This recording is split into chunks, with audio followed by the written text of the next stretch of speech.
I do think that, just to get on a high horse for a second, the fact that we don't know what the release of these hatchery redfish and trout is doing to the bay system is a real point of concern for me. And we don't know because we don't mark them. So when we release them into the bay, we know they're out competing the wild fish that are smaller than them, but we don't know whether they actually participate in the recruitment offshore. In some ways, I hope they don't, because that means they're degrading the gene pool of those wild fish. In some ways, I hope they do, because there's probably a collapse looming in the wild fishery, because the inshore fishery on redfish is being managed basically as a put and take. They put in 5 million fingerlings and they harvest 3 million, and they don't really check and see if they're wild or not. They could mark the fish where you knew it was a wild fish and that fish had to be released, and you could only keep hatchery fish. But it's too expensive. They don't want to clip a fin. That means you have to handle each of the fingerlings before you release them, and that increases the labor cost, so they won't do it.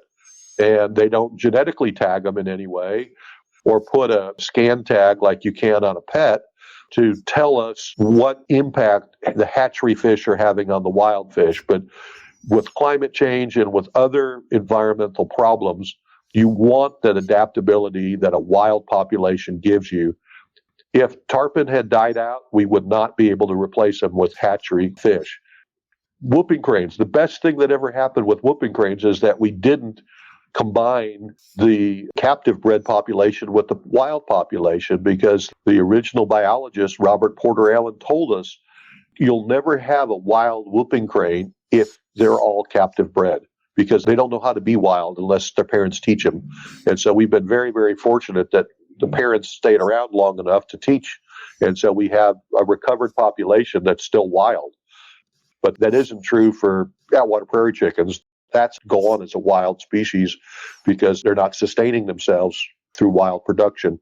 Same thing could happen to tarpon or redfish or any of these species if you think that it's okay to wait until they're on the brink and supplement it with hatchery production. So that's always been a sore spot for me, and that's because it's so evident in the salmon studies and populations that you can't sustain wild fisheries with hatchery fish. It just doesn't work. And we're going to be accountable for this somewhere down the line. It's going to snap. CCA and Parks and Wildlife have taken this model to generate membership and to sell fishing license when they should be managing the resource based on its sustainability. I mean, at some point in time, the lesson of sustainability is going to be applied to a lot of this stuff that should have been applied to years and years ago. When they made it a sport fish, they should have handled it on a sustainable basis, not on a hatchery put and take basis. And it's been a mistake. And I'm hopeful that it doesn't collapse the fishery at some point, but it certainly has changed it irrevocably forever.